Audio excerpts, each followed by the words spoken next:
నీ అక్క ఇంతకంటే అన్యాయం ఏముంటా చెప్పుండ్రి. మనుషులు తిన్నట్టే మేము కూడా బిర్యానీ తిందామని హోటల్ కాడికి వచ్చి ఆర్డర్ ఇచ్చినాం. మాకు బిర్యానీ పెట్టకుండా ఇగో ఆకు అలము గడ్డి గాదని తెచ్చిపెట్టిర్రు. ఈ కూల్ డ్రింక్ అన్నారు, ఇది చల్లగా లేదు మన్ను లేదు. అరే బట్టలు వేసుకుంటేనే అందంగా ఉంటారు, అప్పుడే మనుషులు అనుకుంటారని మేము కూడా కొత్త బట్టలు వేసుకున్నాం. ఏం దక్కున్నా చెప్పుండ్రి మనుషులకు మాకు. నీ అక్క అడుగుతా జర్రాగు, వీడు ఎటువా సప్లై చేసేటోడు. అరే లేనట్టుండు కదా నీ అక్క, ఇవి దినబుద్ధి అయితే లేదు, బలిమిగి తింటున్నాం. ఈ గడ్డి గాదని దొరకదా మాకు అడవిలా? గీదాని కోసం ఇంత దూరం రావాల్సిన అవసరం ఏముండే మాకు? మంచిగా బిర్యానీ తిందామనే కదా. ఓ ఎవరున్నారు ఓ ఆడ, జర ఇటు రాండ్రి. ఏంది ఒకటి ఆర్డర్ ఇస్తే ఇంకోటి తెచ్చిండ్రు, ఏం పైసలు ఇయ్యమనుకున్నారా ఏం కథ?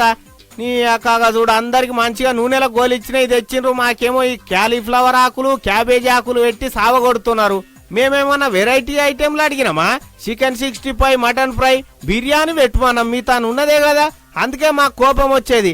సరే చూస్తాం ఎన్ని రోజులు మా కోతి జాతి మీద కక్ష తీరుస్తారో మీ మానవ జాతి. మాకు కూడా రోజు వస్తుంది, అప్పుడు మిమ్మల్ని కూడా మా తిండి తిననీయం. ఏమనుకుంటున్నారో?